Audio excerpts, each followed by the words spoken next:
This is episode 36. That's crazy. That is awesome. Sweet. Yeah. We're more than halfway to 50. Yes, we are. Yes, we are. This week we have Orion from Avocados. Yeah, and Condescending Vegan. Yeah, some awesome Tumblrs and Twitter feeds, so make sure to check him out. We did have some Skype problems this episode. Damn it, yeah, we did. We had to do some editing. But we did it because we didn't want you having to hear... You there? Whoops. God, that's so annoying. Yeah, but to everyone's defense, he lives off the grid. Yeah, he lives off the grid. I'm so jealous. So it's not anyone's problem. No. We can quit being spoiled for a little bit and just deal with it. Yeah. Yeah. So what's going on this week?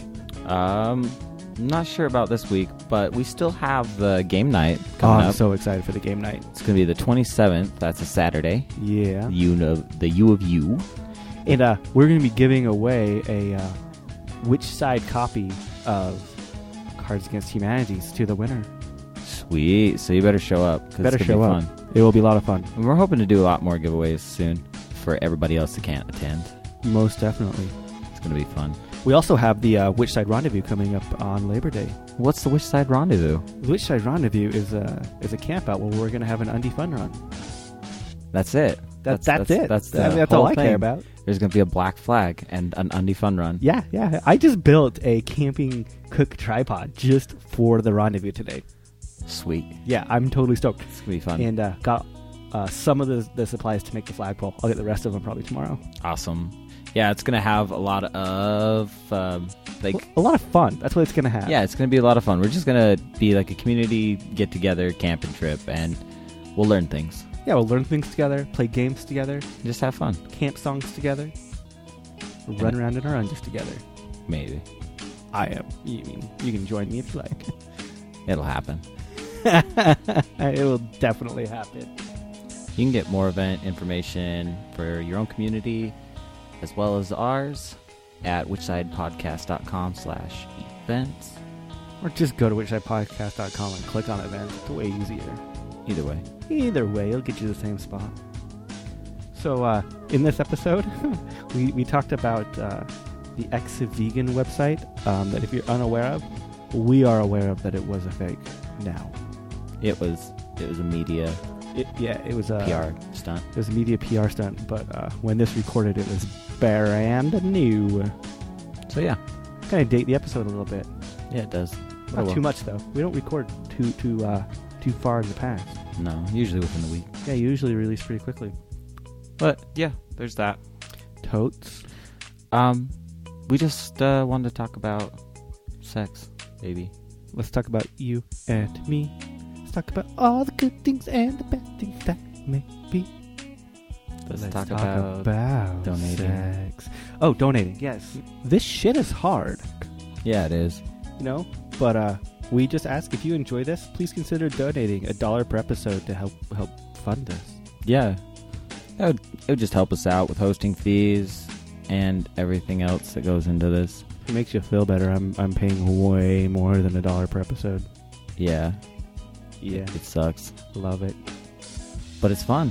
It is. It's a lot of fun. Time. And we hope that you enjoy the content too. So if you enjoy it, please consider donating at whichsidepodcast.com. If you don't enjoy it, please consider sending a hate mail. I love me my hate mail.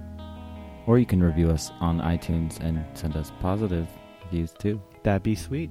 Yeah, if you can't donate $1, make sure to put a review on iTunes. But I hope you guys enjoy this episode. Love you. Just wanted to throw this out there. The day this drops, I've been married to my wonderful partner for 10 motherfucking years. Really? 10? Really 10. That's crazy, man. Just want to say I love you, Cal.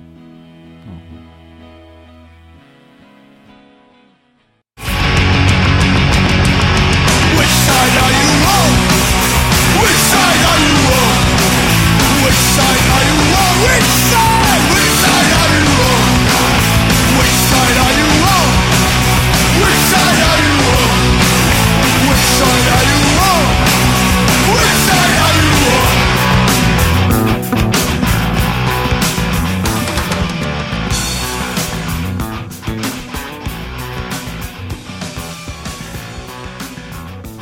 Hello? Hello. Hello. Bear with me, I'm on the side of a mountain. What mountain? Honestly, I don't really know the name of it, but I live in Vermont, so it's really mountainy over here. So I live on pretty much on the other side of the Mad River Valley. Cool. Sounds beautiful. It actually is. It's really gorgeous. I can't really see any of it right now because I'm in my car. I live in a tiny cabin, and I can't really talk in there because I would wake up my wife and my son, so I gotta come out in the car and talk. Where it's nice and quiet anyway, so it's probably good for recording. Oh, well, thank you for finally being able to sit down with us. It's been kind of a challenge. Yeah, no worries. I mean, I know how it is, so it's just kind of nice to be here. I've never been on a podcast before, so thanks for hitting me up. It's kind of my first too. Awesome. Yeah, kind of. So you have a wife and kid?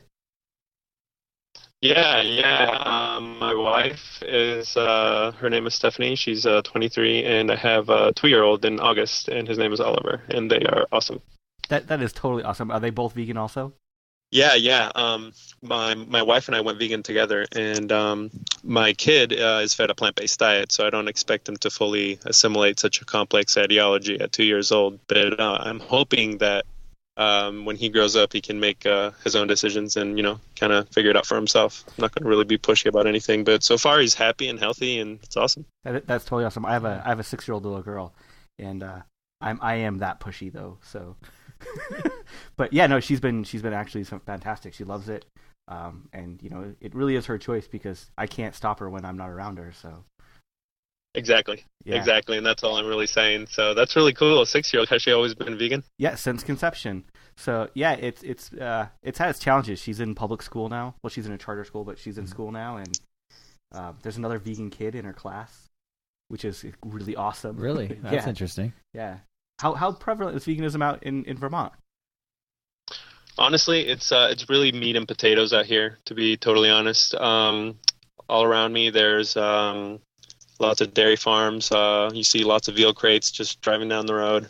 Well, not lots. It's not like, I go to the store and I see them every day. But, if you go on drives, you're bound to see that kind of stuff. It's really, really predominantly dairy and meat and just real old school like that. As far as animal welfare goes, it's generally people tend to go for the more humane thing, which I guess is good, from an animal welfare standpoint. But there's still just a whole lot of it, and it's really pretty disappointing. Just taking long drives and stuff. But there's it's surprisingly, for a vegan, it's not too hard. I have a co-op nearby. It's not bad at all.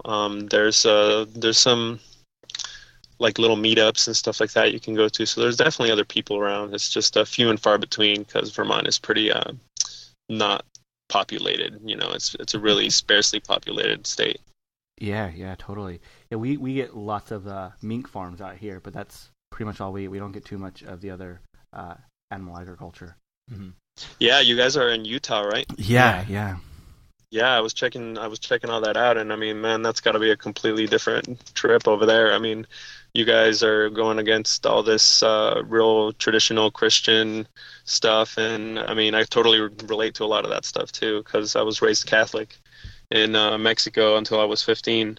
So I come from a really strong, really religious background. You were raised in Mexico? Yeah, that's right. In Cancun, Mexico, from when I was born till I was 15 years old. Oh, so wow. I've been out of there for about 10 years now. So are your parents Mexican, or they no like my on mom, a mission, or no, I get that question all the time. It's funny. It's no, my mom was just totally a random girl from California. She lives in Oregon now. And but she just one time she got out of a bad relationship and went to go find comfort and a good time in Cancun, which was kind of bumping at the time. And so she just went there and met my dad, who's from Texas. They're both American, and they just kind of hit it off. And I happened, and she just decided to kind of stay there because she liked it so much. It's just one of those weird stories you see in romantic comedies and stuff like that. It's funny. Man, you hear Cancun and you would think why the hell would you ever leave? Yeah, I mean it's honestly it's a pretty dope place. I really miss it a lot. It's a good place to be. Aside from the obvious stuff going on with all the Mexican drug cartel problems that are happening right now and stuff. It's it's pretty sweet. And that's all pretty much staying towards the border, right? It's way heavier towards the border, but that kind of shit is going on just everywhere. I mean, especially like in coastlines and stuff like that. Cancun's kind of a big port. Yeah. There's a lot of like seaward activity and stuff like that there. So, but yeah, the border is definitely way, way worse. So that's where most of that kind of stuff is happening. Jordan's fiance is actually from Medellin. Yeah, she's from Medellin, Colombia. Which is... Oh, no, that's Spain, right? Yeah. No, that's Colombia. Yeah, Colombia. That's Colombia. Yeah. That's where like the Medellin drug cartel comes from and stuff, but... Yeah. Yeah. So that's what it is. I gotta say, you have one of the few Tumblrs that I actually will go to. I'll go there every 3 to 4 weeks and read all the different posts, and I always love it. One of the things That's I awesome. saw on there that I absolutely loved is the idea of having a list of ex-vegans. I think it's funny. Yeah, that's there's this website going on, the xvegans.com or whatever. Yeah. I don't know, man, because it's like they're putting like people's addresses and stuff like that on there. So like, man. it's actually seems kind of in a way it feels a little slimy to me. I didn't know they were putting addresses. Yeah, that's kind of shady. Yeah, and it's all user submitted too. So there's really there's not much in the way of figuring out either. how truthful all that stuff is. I mean, no matter what ideology you have, I mean, some people are just going to drop out, and there's just, I mean, you can try to do stuff about it, but you ultimately you can't really control what people are going to do. You know what I'm saying? Man, I've pissed off enough people that I'm probably on there. But you're not an ex-vegan. I'm not an ex-vegan, but yeah, I don't know. I think you're probably safe. I don't know. Every once in a while, I'll run into somebody that I haven't seen in 10 years, and they'll be like, "Oh man, I heard you sold out veganism 8 years ago." I'm like, "What the fuck?" No. Yeah, and that's why it's such a weird gray area, because you have all these super high profile people, like celebrities and stuff like that, or people who really helped row the boat or whatever, and in a good way, and then all of a sudden they turn around, and then I get the zeal, the being pissed off about people just dropping it or whatever, because I mean, I don't get how 1 minute you're all about it and then the next you're eating bacon or whatever, and that I get how crazy that shit is, but I would never want to publicly post somebody's address on there because they did something stupid like that. That's just kind of fucked up in my opinion. Oh yeah, the address is fucked up totally. But, yeah, I don't have a problem. There's just no limit to what they can do, so it's just a little scary. I'm all about publicly shaming celebrities though that are all about it 1 minute and then not the other. But posting addresses, I don't know. Yeah, I mean, I don't know. I feel like that I don't agree with posting addresses for people who've sold out veganism, but I totally agree with posting addresses for snitches. Is that weird? No, I almost want to remain silent on that. Yeah, you never know with all this NSA shit going on. It's crazy. Because you never want to be charged with intimidating a federal witness. No, all I'm saying is just so people know. Just so people know. Earth First does actually have a pretty good list of publicly known informants and snitches. Yeah, they do. So that's always good to know. I don't want to talk about There's that. probably not much you can do in the way to help them. No. But I get why the website exists, because when they do that, they enable essentially what we describe as carnism, and they enable the people who are looking for that, people who are looking for reasons to or discredit veganism or invalidate it, will see that and they'll be like, "Oh, look at that! This guy totally is eating meat and stuff now," and then they'll just totally write off veganism as just hoopla crazy shit, and that's what sucks, and that's hurtful, and that doesn't help at all. But I think for the most part, more and more people, just from what I've seen and what I've researched, more and more people are actually turning vegan and going vegan. And I think I like to focus more on that optimistic statistic than the few people who drop out. Oh yeah, I mean Yeah. the numbers are phenomenal, especially in recent years. I mean, I've heard numbers of veganism upwards of like 3.5% of the U.S. population. I think that's a little much, but I think around 2 to 2.5 is where a lot of them put the estimate, which is still a fuck ton of people. Oh yeah. Yeah. So yeah, I mean it's insane. And I'd like to hope that more people stay vegan than stop vegan. If that makes sense. I mean, I guess that would have to happen, else there wouldn't be any vegans. But Yeah, true. And I really do believe that like the vast majority of people who go vegan end up staying vegan.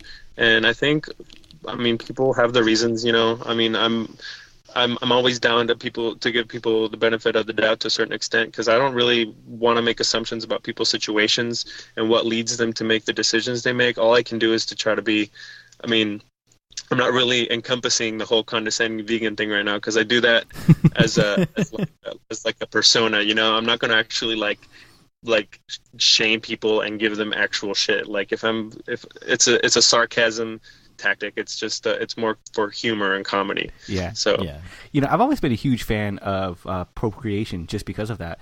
The more we procreate or adopt, the more people that you raise in the vegan lifestyle, the more likely you're going to have more vegans than make the ethical choice themselves when they're at later years. I don't know about that. Yeah, that's how religions grow so fast. Yeah.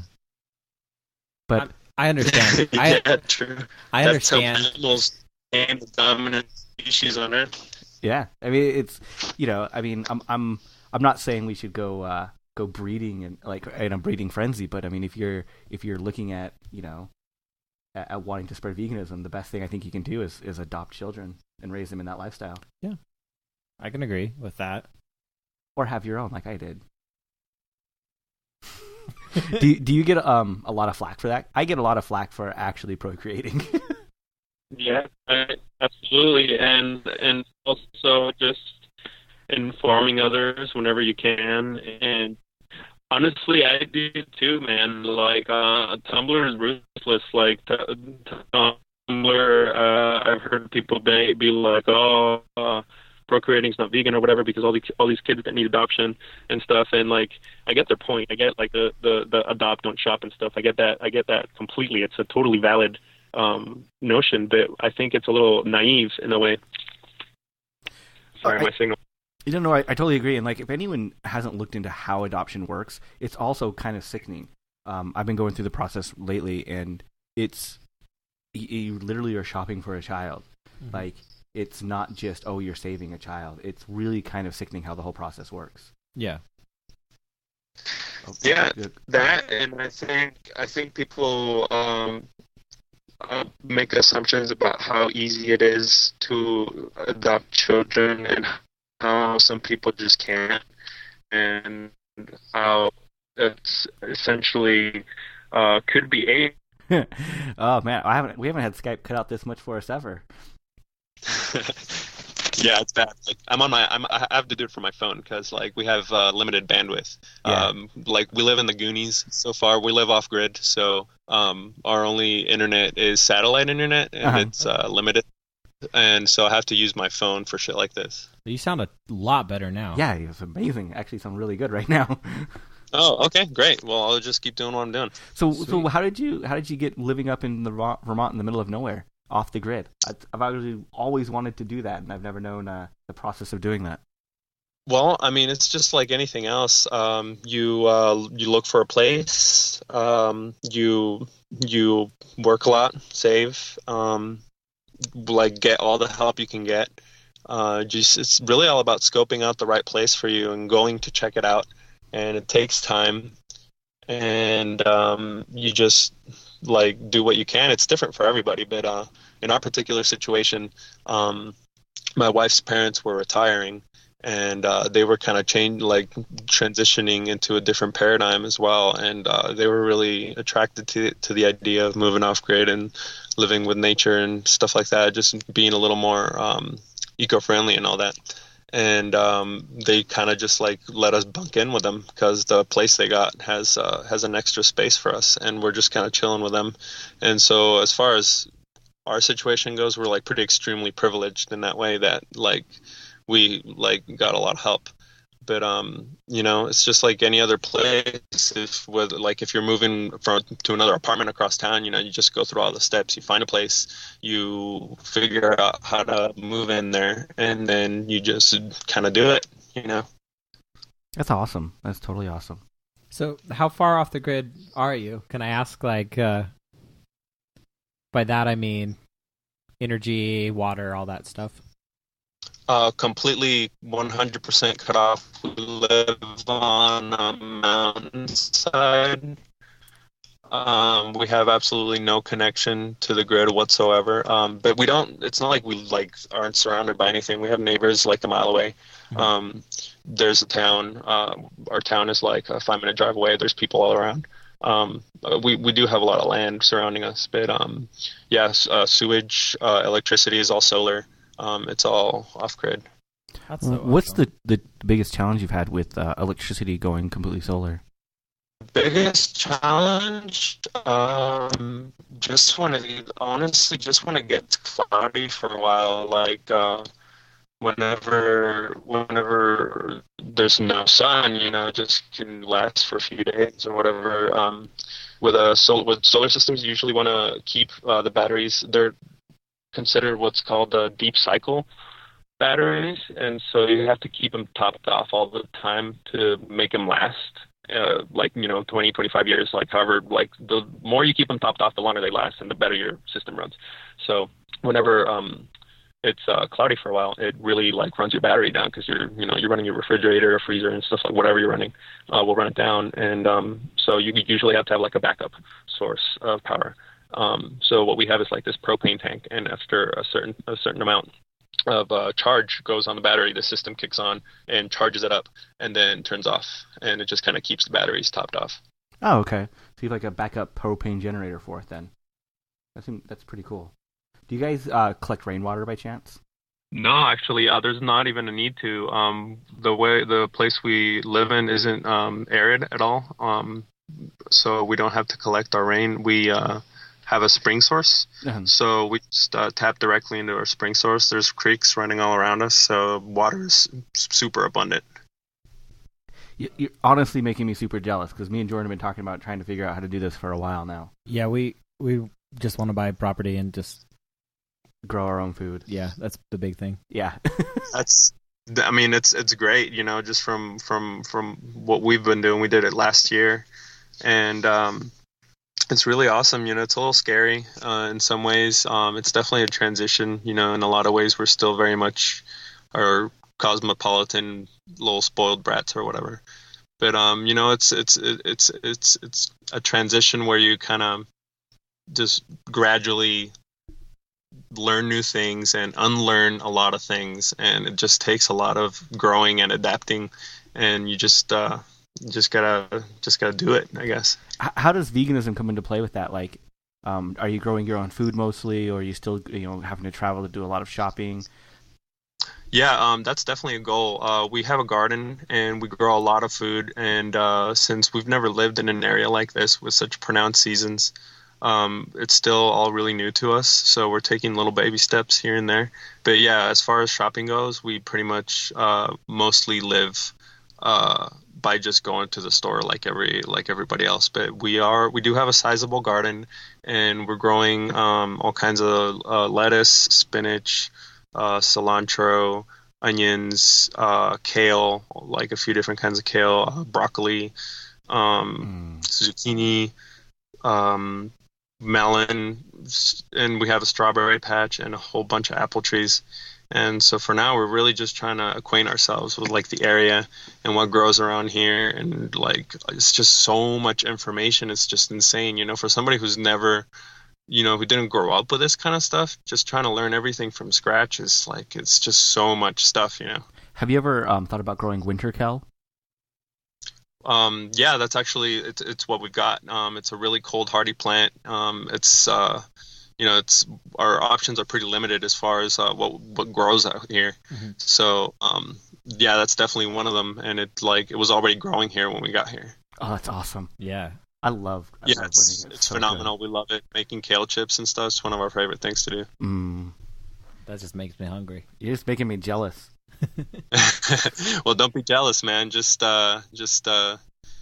be glad, because it's a good thing to do, and I highly recommend it. And just whatever you got to do to get you from point A to point B, just go through the motions.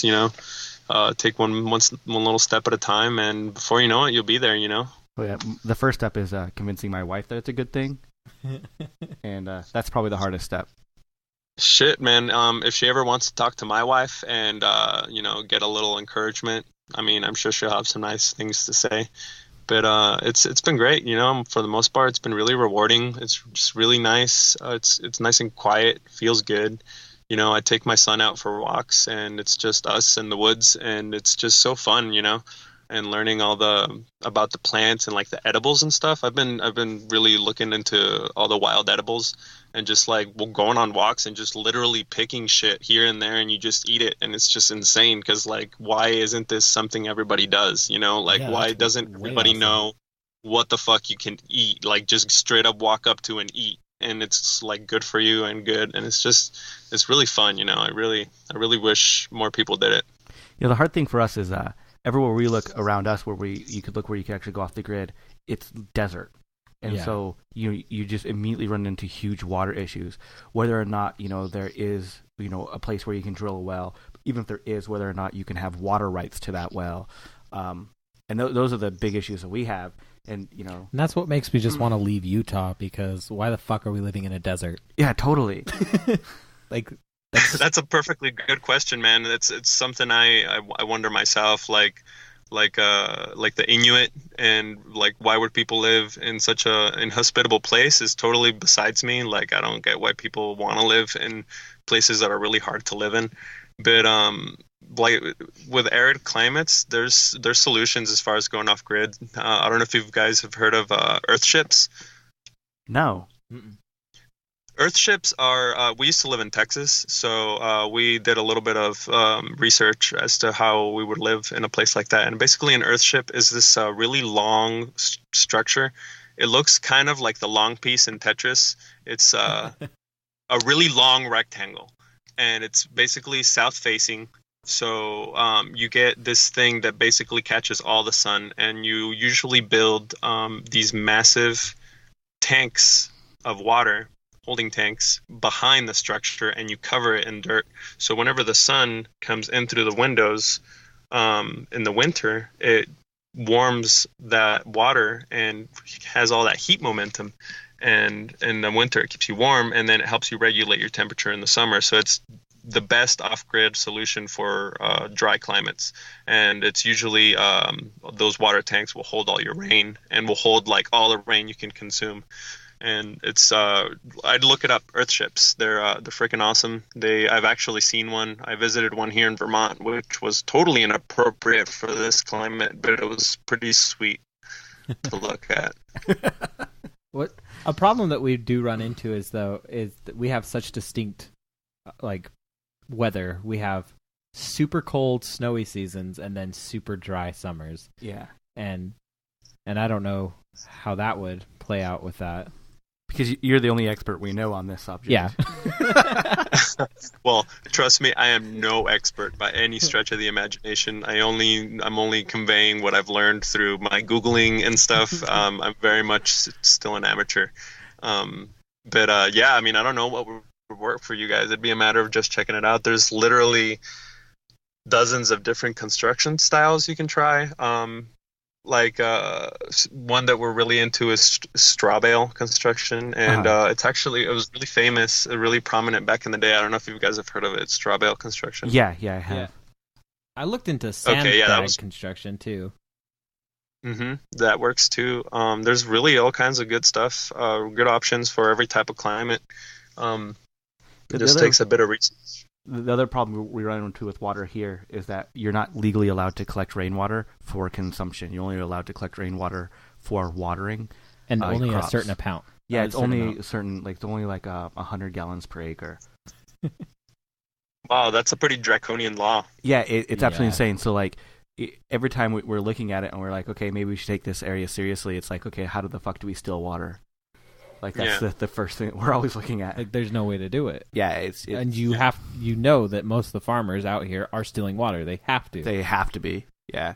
Yeah, that's like putting a tax on air or something like that. You can't possibly like really enforce that law. But before I keep going, I said I was on my phone and it's gonna die pretty soon because I'm on my 4G. So let me if we can take like a couple minute intervention, I'm gonna go grab my keys so I can like charge my phone and like keep talking to you guys. So Yeah, sweet. if you guys can just hang on for a few seconds and let me run in my house and grab my keys real quick. Yeah, without a doubt.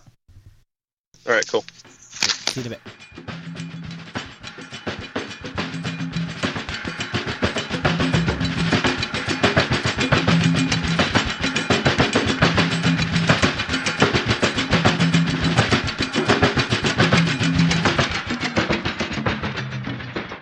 Sorry, I had to go grab a cola beverage of choice. Nice. Very nice. I should have grabbed a cola beverage of choice myself. Hey, you can go run and grab one. Oh, that's all right. I don't want to make any noise. Usually, like I'm telling you, the cabin is so small that like I can like literally do nothing except for like be on the internet. It's ridiculous.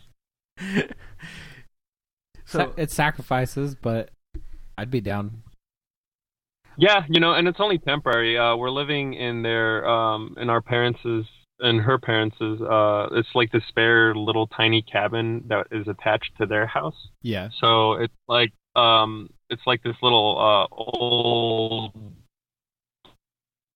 It's an old 70s cabin, and then the previous owners built this newer, bigger one next to it, and that's the one that they have. So we're just in it until we can build up enough plans and money to build our own place. It's actually going to be, like a comfortable size. have you looked at they're called, I think it's tumbleweed houses or tiny houses? Yes, of course. Actually, there's one on our property. I use it as my shop, and it's sweet. It's awesome. I've been into tiny houses for years. They're the bomb. Yeah, I've been. That's one of the ways we've been looking at once we try to move off the grid is, building one of those ourselves. They seem very reasonable and not too difficult, honestly. Yeah, and they come in all shapes and sizes. The one we have isn't transport. I mean, you can move it, but it's not the one that kind of sits on wheels. Those are really cool because there's like no like permits or zoning stuff you need. It's really straightforward. You literally can just like live in it and get anywhere and just like live on it. It's awesome. And the one we have isn't that. It's the bigger kind. It's got a little one, like streamline their lives. If you're going to live in one of those, you really gotta shed some pounds in terms of possession. Yeah, they also have the ones that aren't on wheels now too, which I really like too. They have like some 2 and 3 bedroom ones that are like 800, 900 square feet. Yeah, that's what I was talking about a second ago. That those you don't need any special permits or anything for those. So those are great, and they're super affordable, and they're awesome for like people living on their own. It's just excellent. I've seen bunches of pictures of them online. They're just so awesome. They're adorable. And you said that you've had a chance to see one of those in person, and you have one of the one on wheels on your property, right? No, we don't have one on wheels. I was saying that's not the one we have. Oh, we have okay. a tiny, yeah, it's movable, but it's more of a house that's just meant to sit there. Oh, okay. Yeah. Yeah, it's slightly bigger, but it's definitely still considered a tiny house. It's totally off grid and everything. It's awesome. Did you guys build that one yourself? No, that one was already there when the property was bought. How is you say you have satellite internet out there? Yeah. How is that?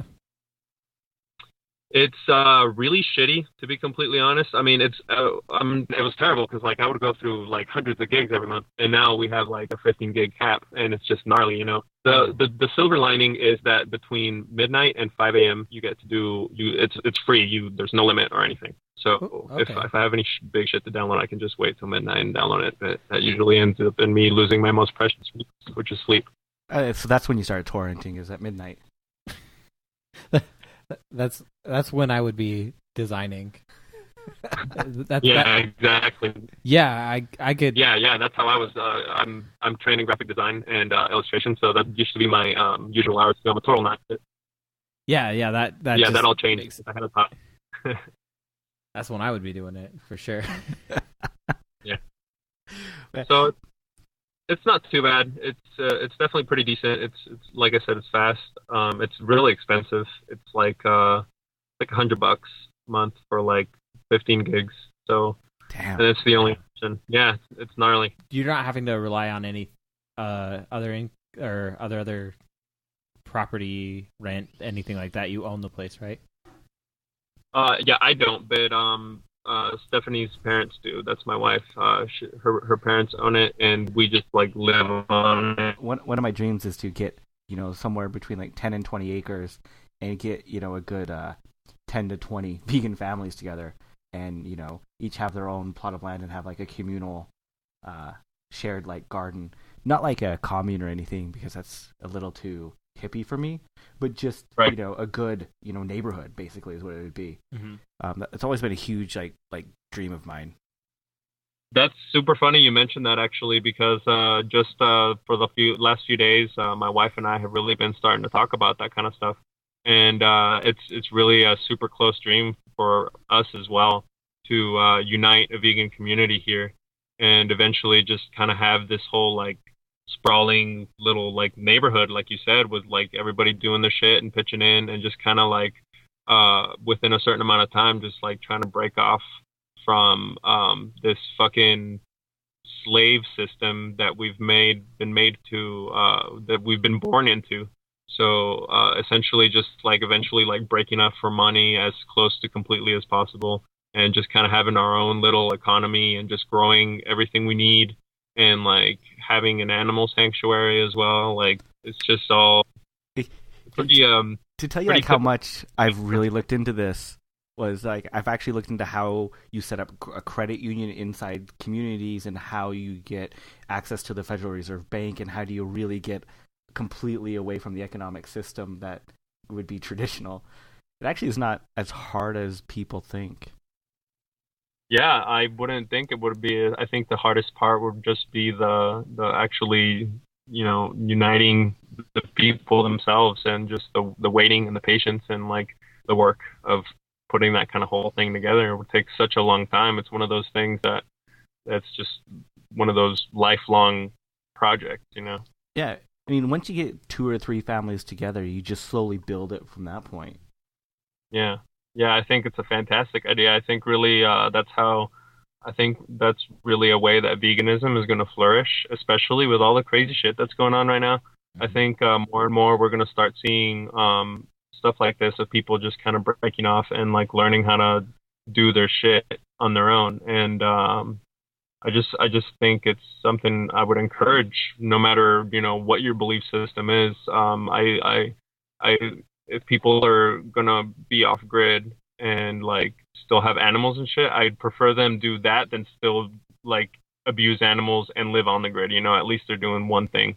So I try to keep things positive, especially with how bad stuff has been lately. But well, if you guys really find property that's it conducive to this type of environment, I'm really super down. I know Jordan and his fiance also. Yeah, one idea that my fiance has that's similar to what you guys are saying. We want to have an animal sanctuary as well. We just want to be completely off the grid and just live life. Yeah, that's what we want to do too. So right now we're just focusing on getting our life going and putting our oxygen mask on. And then once we get set, and we're gonna really start trying to pursue something like that. That's awesome. Sounds all free love and hippie shit, but hey man, there's not. I guess free love hippie shit. If you're just being sustainable and independent and happy and in communion with friends and nature. I mean, who in the right mind wouldn't find that fucking awesome as hell? As long as there's no patchouli, that's all I'm saying. Hey man, whoever's into patchouli, that's cool. Nah, I like Nag Champa. That's the shit right there, man. That's what I have burning. That's right. See. I like it. Yep. Fucking hippie. Yeah, I am. I feel like I actually am becoming more and more of the stereotypical hippie as time goes by. Like the older we get, yeah. Yeah. Yeah, Oh. and there's nothing all that wrong with that because Oh. I mean, if being a hippie means just wanting to, minimize your impact on Earth and be happy about how you do it and have a good time, then so be it. Be a fucking hippie all day. We're just getting sick of it. Yeah, it's just totally sick of it. But to try and change the subject a little bit, your online presence as condescending vegan, like how much horseshit do you get in email? Honestly, none at all because honestly, I don't spend as much time on condescending vegan as I do on my personal blog, which you guys would probably like to check out. Also, I'm on Tumblr as the same screen name as the Skype name Havocados, and I spend basically like most of my time on that one. And it's way more successful. I put way more of my energy into that one because I would just blog about like my personal stuff, and I also talk about like social issues and all that other shit. And condescending vegan is just my little getaway where I get to be a little sarcastic douchebag and like kind of just like let it rip. And but I mean, I'm really stoked you guys found it, and it's kind of what when I first went vegan, it was kind of like my escape for all these ridiculously moronic arguments that people would try to often make. And it was it was just so often that I'd see it that I just wanted to start a little thing. And it's awesome. I'm glad you guys checked it out. I think there's a huge disconnect with some people on being online and like what online activism is. I don't think that online activism is necessarily a bad thing. It gets a bad rap. And I laugh at that, honestly, because right now in the age of technology that we're in, where everybody is constantly connected and exchanging ideas like this is the best way to do it. It's been proven to be far more effective than like leafleting and I mean, you can physically present yourself in public nowadays, but nothing is going to reach a wider audience than you actually putting your message online and like outletting it to thousands of people at a time. Whereas if you're leafleting on a street corner, you can only hit like a couple hundred at most, So yeah. I think it gets a bad rap because people expect you to like physically be involved in places, but like I think internet activism only gets a bad rap because of that. Because I mean, you can still spread awareness in a really major way. It's just not as tangible as being in a public protest or something like that. And I think people get too caught up in that and they don't give internet activism enough credit. And I'll be the first one to tell you that the traditional activism, the going to a business and sitting out there and handing out leaflets and protesting, it just is fucking draining, and you never feel like you're accomplishing anything because you reach so little amount of people, and it's draining as fuck. I know it's hard, man, because it's really difficult because you're hitting such a huge target with such a small tool, and with the internet feels like more of a I don't know how to explain, like more of a homogenous landscape where everybody kind of has the same voice. You have people who are like Nazi sympathizers can have a blog, but vegans can also have a blog. So like everybody has the same chance at getting their message across, and it's kind of like let the best message win, kind of like Reddit. And like you guys were saying, I'm not into Reddit, but I know what it is, and just kind of like let the most popular train of thought win. I love Reddit for that aspect because it's everything is allowed. Like there's nothing that's not allowed, but the community itself decides what it wants and pushes the shit away.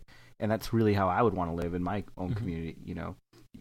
Nazism and racism and everything, it just gets pushed away because no one wants that. Exactly, and I think it's a surefire live way to see how toxic and damaging some ideas are, and it really shows like the true nature of people, and I think that's really important. And I think it's important to recognize that internet activism is just as valid as any other kind of activism, because honestly, whatever way you choose to spread a positive message, I think is a good thing. But I just don't think people should be put down for just choosing to do it solely from the comfort of their own home, because like a lot of people have anxiety disorders, and a lot of people have like depression and can't really do shit like that about going outside and confronting the world. And it's more and more prevalent nowadays. So you really just can't give people shit for choosing not to do things a certain way you think they're going to do them. If I could go back, I mean, a lot of the campaigns that I was actually working on, I find that I feel like I wasted my time almost on a lot of things. And I hate to say it, but I agree. Yeah. And I could have totally used that time a lot better doing other things. Yeah, and that's probably a good lesson to learn. If you feel like you wasted your time doing something, you got to stop doing it. This reminds me, I don't know if you guys have heard of him. This guy, Vegan Because Fuck You, on Tumblr. He just did a video. That dude just did a video on internet activism, and he was saying basically exactly what we're saying right now, and it's pretty cool. I mean, it's a decent video. I feel like I really need to get more into Tumblr. I know my fiance is way into it, and I have an account, but I don't use it. But it's totally like my crowd of people. Man, I tell you, I'm on Tumblr a lot, and I like it. It took me a while to break into it. I listened to a couple of you guys' shows, and I remember you saying that like you didn't get it, and I'm telling you, it took me a long time, and I actually deleted my first one because I was just like, man, what the fuck is this? What's going on here? This is so clicky. This is crazy. And I just don't fucking get it. Like, this is weird. I don't know how do you reblog? What is reblogging? What is this stuff? And so I just kind of said, fuck it for a while. But then I gave it another chance and just kind of like sat back and just kind of watched and studied it. And then I was like, okay, I'm starting to understand it. And now that I kind of like get it and how like what it does, it's been really enlightening in a lot of ways, and really entertaining and funny and fucking sad and like depressing, and it's just all of it, it's just raw. I feel like an old man with it sometimes, because like there's a couple Tumblrs I'll visit, but I don't search it, I don't do it, I don't have a Tumblr. I just feel like a fucking old man when I say it. Like, it's just like, that's a kid thing. Hey, it's all good, man. You don't have to get on there. You can do whatever you feel is good. But just as somebody who uses Tumblr and who used to not, I mean, I like it. I think it's fun. I'd say I'd recommend it to anybody. And I think it's a neat way for people to share their ideas and stuff, because it's everything. It covers absolutely, like, whatever you're into is on there. I think the first Tumblr page I ever went to was Sharpies in an Ass. Sharpies in an Ass. That will definitely give you a bad impression. That's cool. If that's not what you're into, that's not the first Tumblr page I would recommend by any stretch. Well, that's just like saying that the first Reddit page you should go to is Space Dicks. You don't want to go to Space Dicks.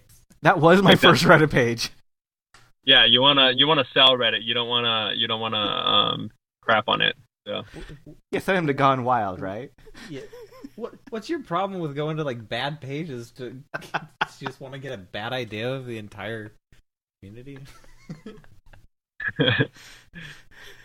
But I feel like Tumblr and Reddit are very similar. I think Tumblr obviously has a lot more like video and photos that are you can actually visibly see.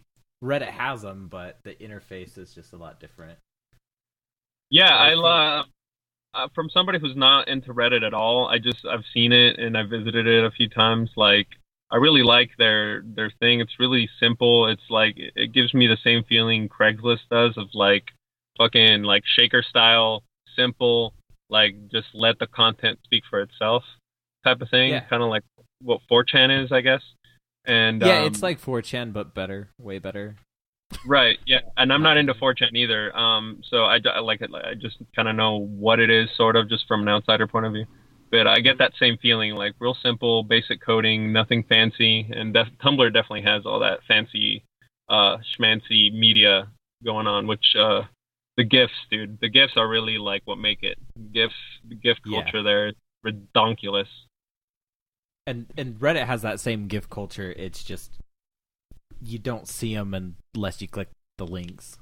Unless you Oh have, like, man, the Reddit that, enhancement suite. honestly, I mean that's probably really fun and everything, but shit, man, on Tumblr when you have like a piece of text and then a GIF that just fits it so perfectly, and you don't have to click on it; it's just there, and just the reaction is so fast and visceral. It's just great, you know. Like I really like the how they have all that going on. It really it's entertaining because, and it came at a good time for me because, like I said, I can't make noise too much, and I don't like. I'm not gonna sit there wearing headphones all day.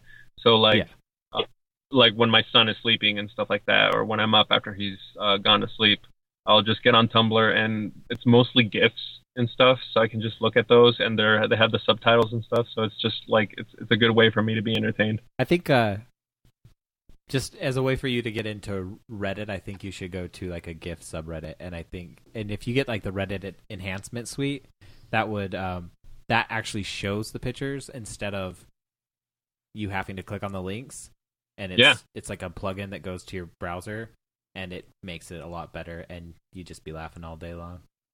Awesome. I'd love to check it out. I'm all for it. If you guys want to type it out on Skype so I can have it and I can click on it later, that'd be awesome. One of my favorite subreddits for GIFs is chemical reaction GIFs, where it's all people mixing chemicals together.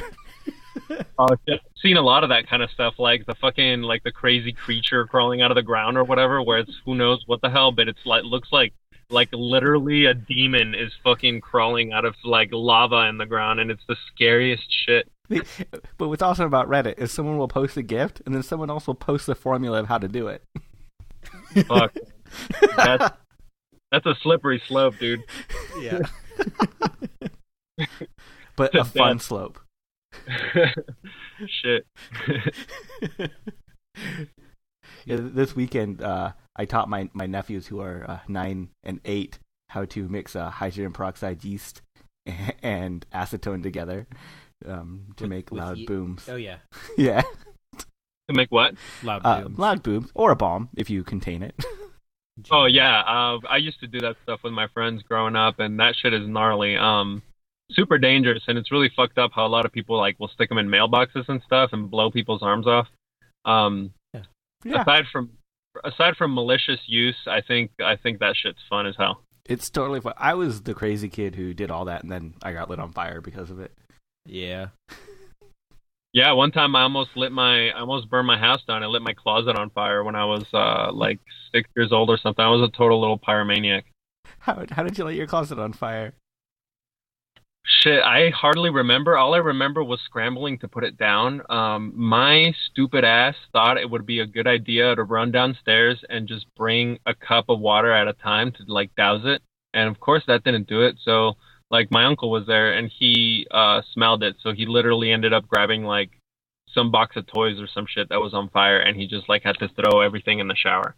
And that's how we got it under control. But yeah, it was a really stupid few minutes of my life for sure. You know, so I got lit on fire when I was 10. When I was 11, this is after I'd had skin graft surgery, I have third-degree scars and everything, I decided to ignite a model rocket engine inside my house without a rocket. Wow, if there's such a thing as, I mean, there's one-upping, and then there's like million-upping. That you just did it for sure. Yeah, it lit the carpet on fire, the drapes on fire, the ceiling on fire. This is Wow. after you got skin graft? This is after I got lit on fire. Wow. You didn't learn your lesson. No. Yeah, I'm about to say, like, I guess young dogs can't learn new tricks either. Yeah. To my credit, I blame my older brother who was with me. But He wasn't with you when you lit yourself on fire. that is correct. He was not. And I blame him for that too. What a dynamic duo. Oh god. But Yeah, I love that stuff way too much. even to this day. Yeah. Yeah. Hey, that's cool. That's usually how pyrotechnic engineers are born, man. Got to harness that shit. We've actually talked about that too. Just having a pyrotechnic company, Yeah. just as an excuse to light off fireworks. Hey, man, that'd be cool. It wouldn't be the most eco-friendly career choice, but that would definitely be fun as hell. No. It's a great way to fund a vegan community. Yeah. I don't know about that. Yeah, by selling explosives, that would be a little counterintuitive. I'd like A to little. explain that to the feds. Yeah, we're not violent, but we make explosives. Yeah, I don't know. I definitely wouldn't advise it, not by any stretch. Well, I was just gonna briefly mention that we keep talking about like Reddit and Tumblr, and so I'm in love with the internet. It sucks. That's like my one vice, I guess you could say. And that's my only like hard thing about moving off the grid, and that's why I was asking about like the satellite internet. Is it really that bad? Yeah, I get you, man. I'm a complete internet addict myself, to the point where I had to take like a little 30-day detox, because I even bought a little book and stuff, and really had to like scale it back a little, because like we were just like counting way too much on the internet and stuff, just for all of our entertainment. Mhm. And but honestly, it's not too bad. You just you stop downloading so much shit, and it makes you just a little more conscious, and it just kind of makes the whole experience a little less saturated and a little more exquisite, if that makes sense. Okay. Yeah, that makes sense. Yeah, so it's nice. It actually makes you more aware. It makes you more, you kind of like line the stuff up that you want to do. Like, okay, is it really worth downloading or whatever? Like, you obviously got to give some shit up. Like, you can't, you can live stream shows and like burn up your internet, but then after you burn up your bandwidth, they slow your internet down to a crawl, because they're not legally allowed to shut off your internet. So they literally just like completely disable the fastness of your internet. So it's just like dial up basically. Oh, wow. And yeah, so it's not totally unusable after you've burned up your bandwidth, but it definitely sucks. And like, hopping on something bandwidth intensive, like looking at GIFs, is just it's painful. It hurts, because when you're used to like loading your GIFs like fast as fuck, and you like all of a sudden your internet burns up and you go back on there and it takes like 2 minutes to load a single one off a GIF set, you're just like, oh my god, like I need to fucking go outside, and you do. Yeah, and so it's not too bad. So it's a good thing. It's definitely a good thing. I would advise everybody to be a little more aware of their internet usage, because it helps you practice more restraint. That's the word, restraint. So, how long have you been vegan? Funny question. About coming in on 2 years officially vegan.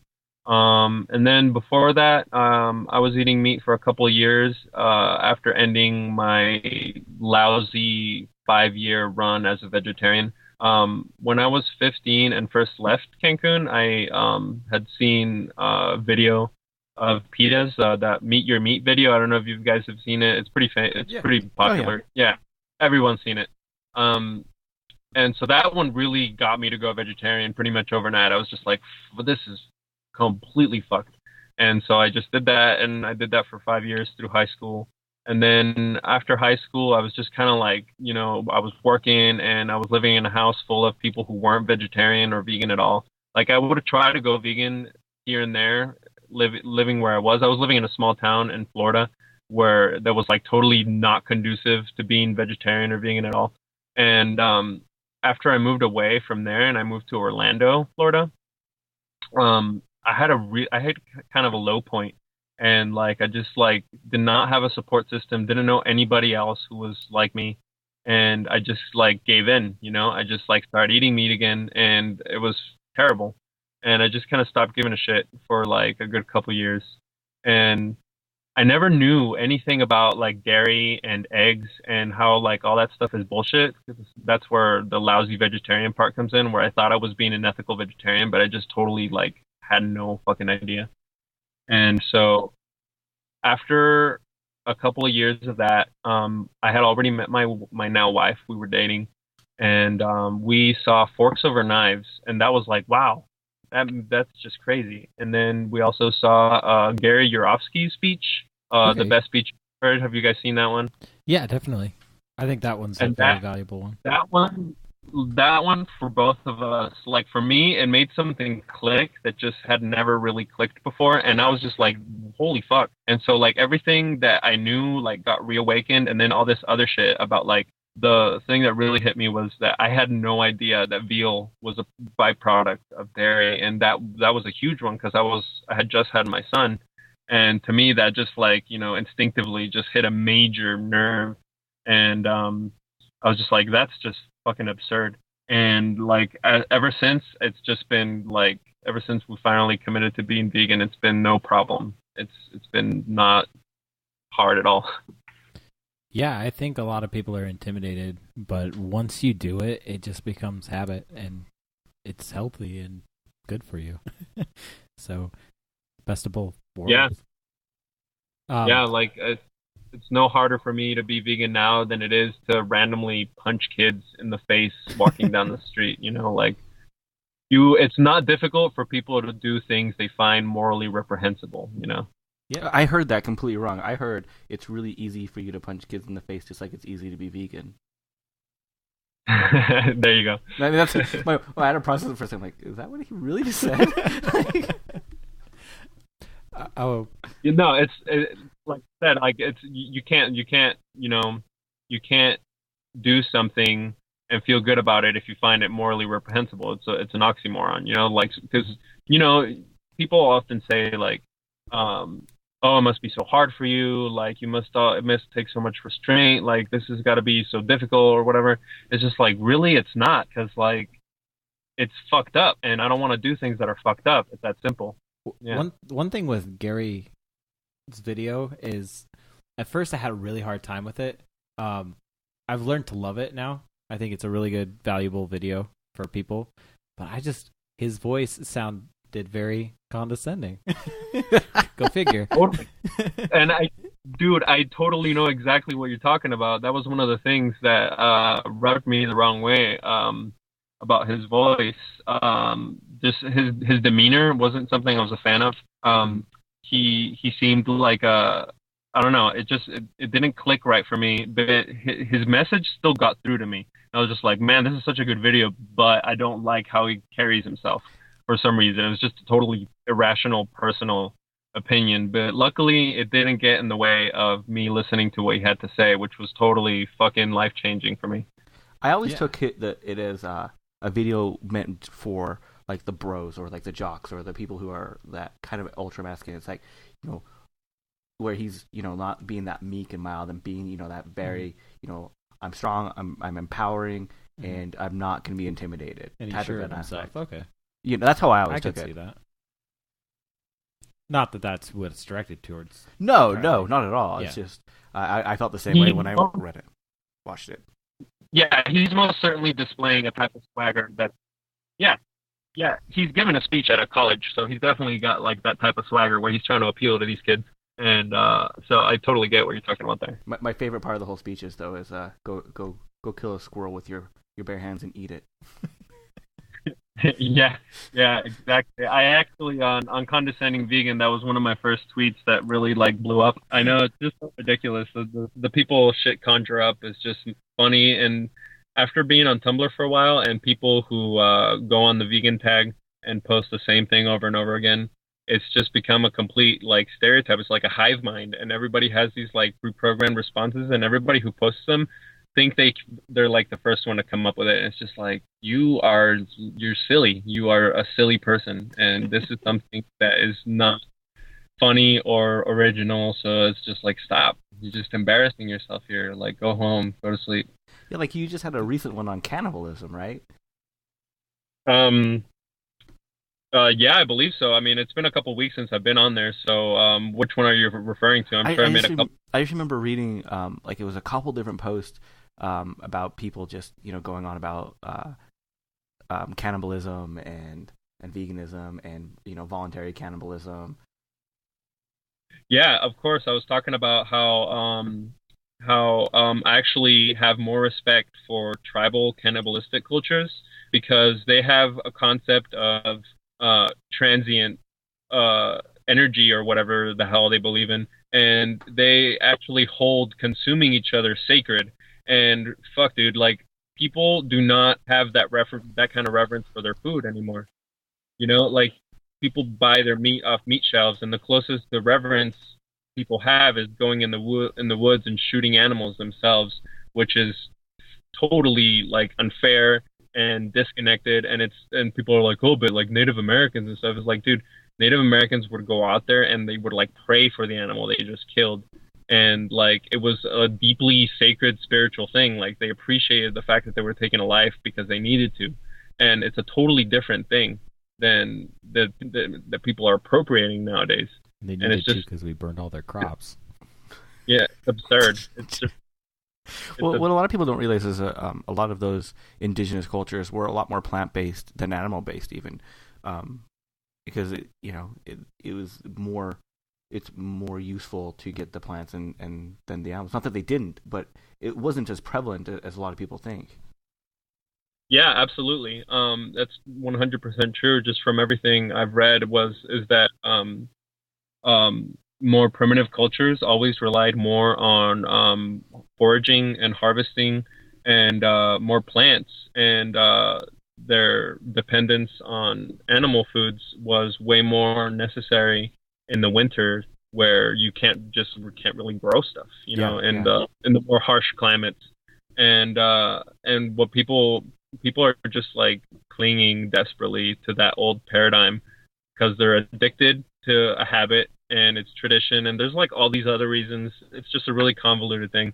But the point is that like cannibalism can't be held against veganism because cannibalism is usually a form of survival performed by very few people on Earth, and it's not a fucking problem like the animal rights issue is today, where billions of animals are being unnecessarily slaughtered for what's perceived as a need, but isn't in actuality a need. So you say you get a lot of comments on Tumblr just that are just cliche that people are just going after the vegan tags? Yeah, like the way Tumblr works is predominantly through tags, just like Twitter does, and people use them very heavily. And so if you go on there and type in vegan or like veganism, or actually if you add an S, if you make it plural, like vegan, like that is where you get people talking mad shit because it's like, oh, vegans or whatever. Okay. They literally tag it vegans plural, and like that's where you get people like, oh, can vegans swallow cum, and can vegans eat animal crackers, and like all the fucking like ridiculous shit that people come up with. And it's Have you just seen like, the omnivore bingo charts? yes, I have, and they're great. It's just like all these fucking things that people say, oh, but I'm like a lion, and like, oh, but where do you get your protein? And it's just never ending, dude. People eating tasty animals. I don't know what you're referring to on this chart. It's basically like a bingo chart, and it has a bunch of things that are very cliche that you hear all the time, like people eating tasty animals. Okay. And so every time you hear it, you check it off, and then you get bingo. You play bingo with yourself. I don't know. It's a very good chart. It's very accurate, extremely accurate. What's the worst fucked up thing you've seen posted on Tumblr? Oh man, that's a good question, dude. I've seen a lot of fucked up shit, and I could probably think of an answer for like different topics. 'Cause like as far as fucked up shit, like like Just fucked up. I mean, so like socially, like in terms of like the world going shitty, like for example, recently, like 33 million people protesting in Egypt. Like I find that to be super fucked up. It taking fucking like an entire population to overthrow a government. Like I found that to be fucked up in a very meaningful way. Um, what else? Fucking like all the shit that happens like with our government. All the posts I see on there are extremely upsetting for me. Um, And then just as far as fucked up shit, it's just like the animal abuse. Like people share a lot of animal abuse on there and like animal cruelty and like the fucking zoos in Bangladesh and India or some shit and how like there's starving, dying, emaciated, famined animals just like fucking barely hanging on for life there. And like the shark fin trade that's going on and how many fucking sharks are getting picked out of the ocean and having their fucking fins cut off and then thrown back into the water so they can just drown and die. Yeah. Like I found God, dude, I could just go on, you know, like there's just so much fucked up shit that I could just like it would take a week. It's funny you mentioned the shark fin soup because I found vegan shark fin soup the Yeah, other day. I put a picture on Instagram about 5 weeks ago. You're late. I don't check Instagram. Wow, no shit, vegan shark fin soup. Like Yeah. everything is possible to be made vegan. Yeah, that's like you have no excuse now. My question is, If shark fin was your thing, that's keeping you back. Oh yeah, man, that was the last thing holding me back. Shit, dude, like, let's do it. that was my whole thing. I look at it, I'm like, who the fuck is like, oh man, I just made shark fin soup. Yeah, like what vegans can have shark fin soup? What? Yeah. Like this vegan version of that? Like, what do you like? Is it tofu? Like, what do you do? Yeah, I don't even know. Like I just took a picture of it and I that was the last I did with it. But they have like intestines and swallow balls. And, Yeah, they have which everything. is a bird, by the way, not. A They also sexual had innuendo. kidney slices, vegan kidney slices. Wow. Sounds interesting. I'd be down to try it, but dude, like, as far as the way I grew up, I was always had a pretty bad aversion to like organs and stuff. I ate meat and chicken and stuff growing up, but like fucking kidney and liver and stuff like that, I just like was never into that kind of stuff. And actually, ever since I was little, I always hated seafood. I've never had most types of seafood, except for tuna. I was like a fiend for tuna. I had tuna, I'd say every day for a really long time in my life. But everything else I found absolutely disgusting, like shrimp, fucking fish. I wanted to barf every time I went by the fish aisle growing up. Well, we've had a really good time. We kind of besides the little problems with Skype a little bit, but how can people connect with you through social media? Really, the best way is probably my Tumblr account. Tumblr is my platform of choice. I kind of gravitated away from Twitter. I started there, but Twitter just didn't really give me enough room to really convey some of the things I wanted to convey. And people are just not down to talk as much on Twitter from what I've seen. Like, I'd go on the tags on there, and I'd try to strike up conversations, and people really often, I was really surprised by it because people really often would give me shit for going on a tag and replying to a tweet. And I was just like, this is the whole point of Twitter. Like, you go on there, you visit tags, and you talk to people. Like, what the fuck is wrong with you? Yeah. Like, why am I being vilified for using Twitter for what it was designed for? God damn you. Yeah, I know. It was weird. Like, I was just like, what? Like, am I missing something here? Am I using Twitter wrong? So I just linked Twitter to my Tumblr and condescendingvegan.tumblr.com. I have that link to my phone, so people can drop me a line and I'll get it like pretty much instantly. Aside from that, I mostly blog on my personal blog, and that's where I talk about just anything that I can see or think of. And that one's just havocados.tumblr.com, and that's just basically avocados with an H in front of it, so havocados. And I share like pictures of like our off-grid life and stuff like that from my Instagram. And yeah, that's where I spend most of my time. And the condescending vegan thing is more of a fun little satirical escape where I just go and just be sarcastic and have fun, you know. Well, awesome. Well, thank you so much. We had a really good time. So, but yeah, thanks.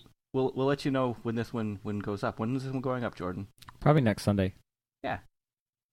Awesome. That sounds great. I look forward to checking it out. And thank you guys so much for having me. And hopefully I can come back sometime. It's been a blast talking to you guys for sure. Yeah, definitely. Yeah, awesome. And hopefully we can get the Skype to work out better. Yeah, for sure. We'll try to work something out where I don't have to rig up in my car on my phone or something. For sure. Okay. Well, thanks for staying up so late. And have a good night, man. Hey, thanks. You too. Take it easy, guys. Bye. If you enjoyed this, all we ask is $1 per episode. You can donate $1 to us at whichsidepodcast.com. If you can't donate $1, go to iTunes. Leave a positive review for us. Yeah. So this week, we have music by L1011, My Only Swerving. We have Decemberist, Interlude 2. And as always, Commandante. Which side are you on? And you're listening to Eli Prince's Strata Right now. Enjoy. Hey, Jordan. Yeah. Fuck shit, damn. Fuck shit, damn. I said, fuck shit, damn. Fuck shit, damn.